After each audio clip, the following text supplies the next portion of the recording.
very pleased to welcome our next artist, Begoña Morton. Hello, Begoña. Can you tell me a little about yourself? Oh, hello, June. Thank you for having me today in this wonderful interview. Yes, well, I'm from Spain. I was born in Barcelona, and I came to the States 11 years ago. Wow. So in between, a lot of things have happened. I lived in many countries when I was a child and afterwards. I had different works, different jobs. And so finally I became an artist, professional artist, just about 8 or 9 years ago. You have a background in economics, right? I do. You do. So what moved you to becoming an artist? Well, I painted all my life. Yes. When I was very little, I was painting all the time. And my parents told me when I was in 3rd grade, my teacher told my parents I had to go to some training because I really enjoyed it. And I was all the time drawing and painting in class. So I was very, very lucky because just 5 minutes from my house, there was the best fine art academy of my city. I lived in Valencia at the time. And it was a university for adults, but they had a small program for children and they accepted me. So I was trained from that age until I went to university, to my university. So I really got the training, but I never had a title, you know, from a proper fine art academy.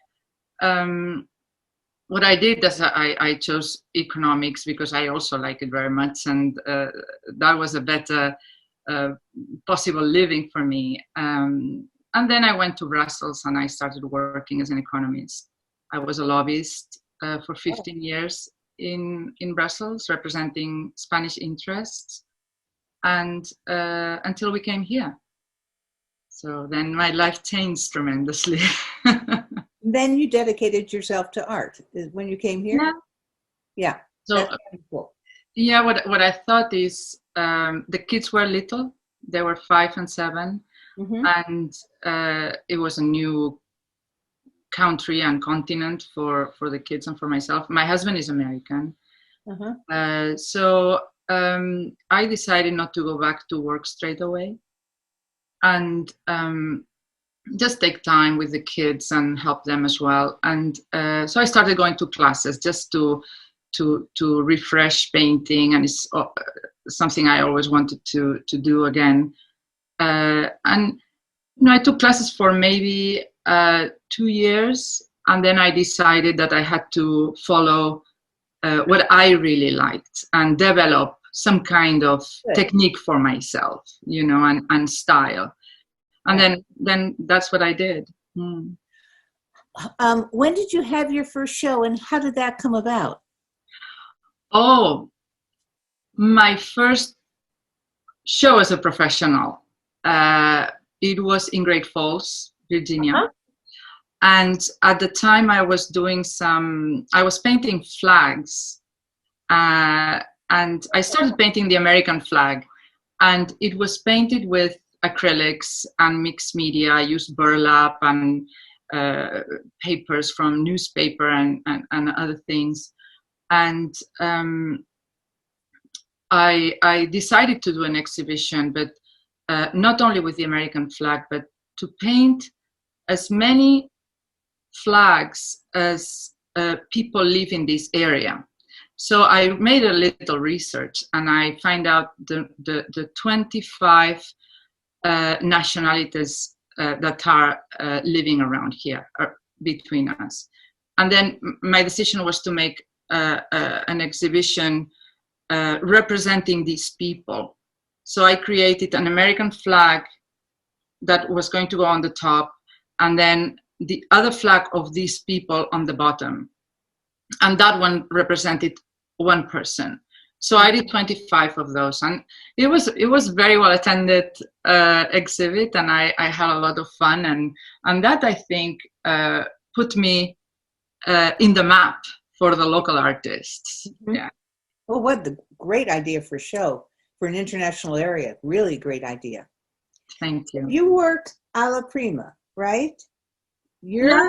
I have to say this is a different approach than I know. And so I'd really be interested in hearing why you do that and what first interested you, and have you talk about that. Yeah, I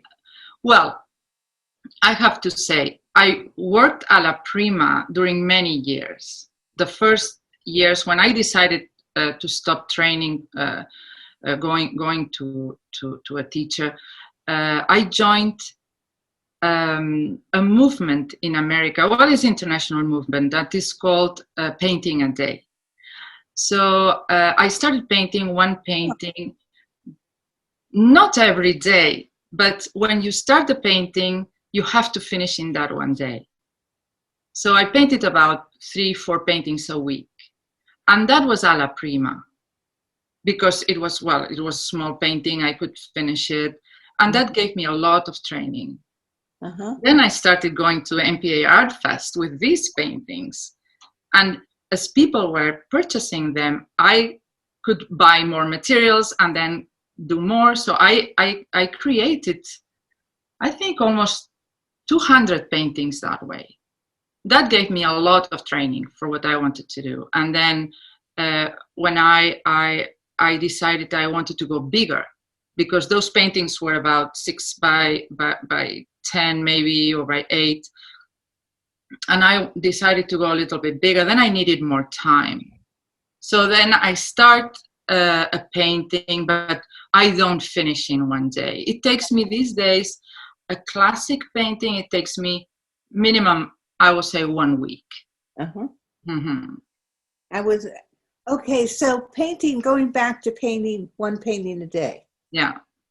Can you talk with me about what you learn by working that way?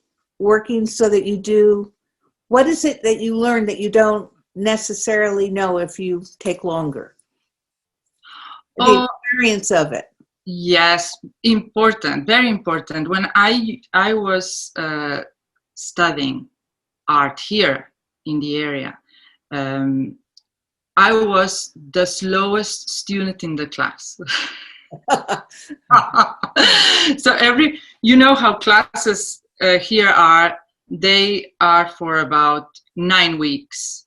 So at the end of the week 9, my painting wasn't finished. Everybody else had finished their paintings, and my painting wasn't, because I wanted to keep going and going and perfect it. Right. And that's the reason why I went complete opposite. I had to finish in one day. So my decisions were fast. And I had to be happy with what I had. That makes a lot of sense to me.